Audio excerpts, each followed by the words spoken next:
পানৰ উদ্যোগীসকলৰ মাজত যি উৎসাহ উদ্দীপনা দেখা গৈছে সিয়ে অনাগত দিনসমূহত অসমক ঔদ্যোগিকৰণৰ দিশত ক্ষিপ্ৰ গতিত আগুৱাই লৈ যাব। এতিয়ালৈকে কিমান আহিব বা কোন আহিব গোটেইখিনি আমি 24 তাৰিখে গধূলি গম পাম যেতিয়া ৰেজিষ্ট্ৰেশ্যনবিলাক কমপ্লিট হৈ যাব।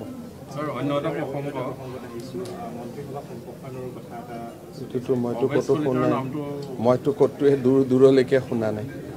মইতো একেবাৰে দূৰ দূৰলৈকে চালেও শুনা নাই।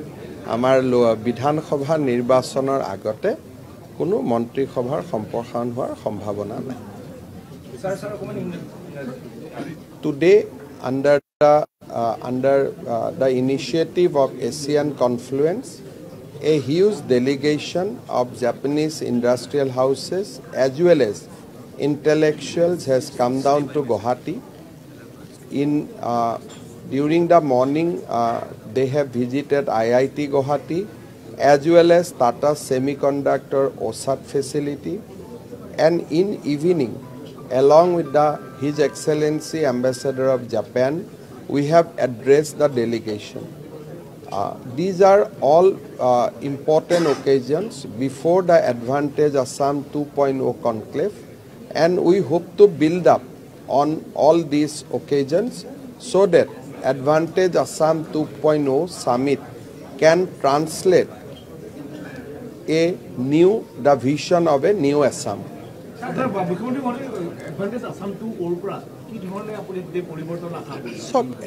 এখন মিটিঙৰ পৰা পৰিৱৰ্তন নহয়, পৰিৱৰ্তন হয় এটা এনভাইৰনমেণ্টৰ পৰা।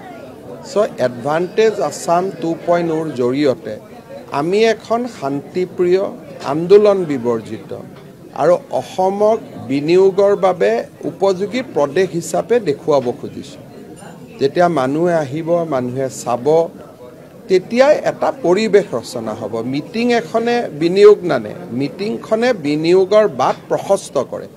গতিকে অসমত আহিব, তেওঁলোক বিভিন্ন স্থানত যাব, অসম গভৰ্ণমেণ্টৰ প্ৰেজেণ্টেশ্যন চাব, ইয়াৰ বিভিন্ন লিডিং ইণ্ডাষ্ট্ৰিয়েল হাউচে যিসকলে আগতীয়াত উদ্যোগ কৰিছে তেওঁলোকৰ অভিজ্ঞতা শুনিব, অসমৰ আইন শৃংখলাৰ নতুন পৰিৱেশৰ বিষয়ে চৰ্চা কৰিব। এডভান্টেজ আসামৰ জৰিয়তে আমি এটা ভৱিষ্যতৰ অসমৰ অৰ্থনৈতিক উন্নয়নৰ পৰিৱেশ এটা ৰচনা কৰিব খুজিছোঁ। এনেকুৱা নহয় যে আপোনালোকে তেওঁলোকক এখন মিটিঙত মাতি দিলে আৰু মিটিংখনৰ পৰা কি হ'ব। মিটিঙে নতুন অসমখন তেওঁলোকক দেখুৱাব। জনসাধাৰণক আহ্বান জনাব এইটোৱে যে আন্দোলন বিবৰ্জিত, পৰিৱেশ এটা ৰক্ষা কৰক, অসম ভাল হৈ গৈ থাকিব। চাওক, অসমৰ ৰাইজক মোৰ ক'বলগীয়া নাই, খালি যিসকলে আন্দোলন কৰে তেওঁলোকক এটাই অনুৰোধ যে আন্দোলন নকৰিব। বাকী অসমৰ জনসাধাৰণ নিজে ইমান মেচিউৰ্ড যে তেওঁলোকক মোৰ উপদেশ দিবলগীয়া একো নাই। বিদেশৰ পৰা মানুহ আহিলে, ভাৰতৰ প্ৰধানমন্ত্ৰী আহিলে কেনেকৈ আদৰণি জনাব লাগে।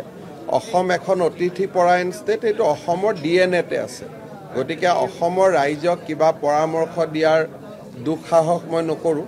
খালি যিসকলে মাজতে অলপ চলপ আন্দোলন কৰি অসমৰ পৰিৱেশটো বিনষ্ট কৰে, মুখ্যমন্ত্ৰী হোৱাৰ প্ৰথম দিনাৰ পৰা এইটো কৈ আছোঁ যে আন্দোলন বিবৰ্জিত অসম এখনে ভাৰতৰ ভিতৰতে এখন ডাঙৰ অৰ্থনৈতিক প্ৰদেশ হিচাপে অসমক লৈ যাব পাৰে।